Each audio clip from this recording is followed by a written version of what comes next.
एक बात मैं पढ़ रहा था, आपके छोटे भाई मौलाना हसन रजा खान रहमतुल्लाह अलैह, वो भी बड़े आलिम दीन हैं, वो भी बड़े शायर थे। और दाग दहलवी, दिल्ली के बड़े शायर का नाम मैं कह रहा हूँ, मिर्ज़ा गालिब इकबाल के टक्कर के दाग दहलवी, वो उस्ताद थे अल्लामा हसन रजा बरेलवी के। अल्लामा हसन रजा बरेलवी जब कोई नाच लिखते, कोई अशार लिखते, तो चेक कराने के लिए दाग दहलवी के पास भेजते थे, दाग दहलवी के पास भेजते। आप अपने साहबजादे हसनैन रजा खान साहब को, कौन, आला हजरत के छोटे भाई हसन रजा खान साहब, अपने बेटे हसनैन रजा साहब को अपने कुछ अशार लिख करके भेज रहे थे दिल्ली। वो आला हजरत के पास आए, आला हजरत ने कहा, भतीजे कहाँ जा रहे हो? कहा दिल्ली जा रहा हूँ दाग दहलवी साहब के पास, अब्बा जान ने कुछ अशार लिखे हैं वो पेश करने जा रहा हूँ। आला हजरत ने फरमाया ठीक है, जाते जाते हमारे भी कुछ अशार लेते जाइएगा और दाग साहब को हमारे भी अशार सुना दें। आला हजरत उस वक्त नात कौन सी लिख रहे थे?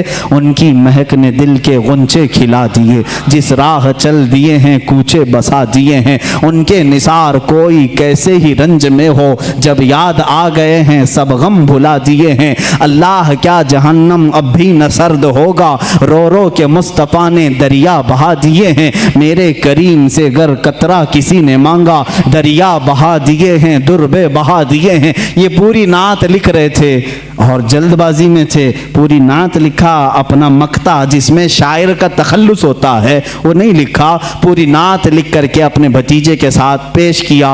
वो गए दिल्ली, दाग दहलवी साहब बड़े शायर थे, बड़े बड़े उनके शागिर्द थे। पहले उन्होंने हसनैन रजा साहब का इस्तकबाल किया, उनके वालिद की लिखे हुए अशार को चेक किया। बाद में उन्होंने कहा हमारे बड़े अब्बा हैं मौलाना अहमद रजा खान साहब, उनके भी कुछ नातिया अशार आपके सामने आए हैं। दाग दहलवी साहब ने मुताला किया, एक एक शेर को पढ़ा और उस नात के आखिर में कहा मौलाना अहमद रजा खान साहब ने इसमें अपना तखल्लुस, आखिरी शेर नहीं लिखा, लिहाजा जाओ भतीजे मेरी तरफ से ये आखिरी शेर उनको पेश कर देना। मुल्के सुखन की शाही तुमको रजा मुसल्लम, जिस समत आ गए हैं सिक्के बिठा दिए हैं। इमाम शोरा, शायरों का इमाम था, उसने कहा जिस समत आ गए हैं सिक्के बिठा दिए हैं। तुम्हारा क्या कहना आला हज़रत फाजिल बरेलवी का, अपने ज़माने के शोरा भी तुम्हारा अदब करते हैं।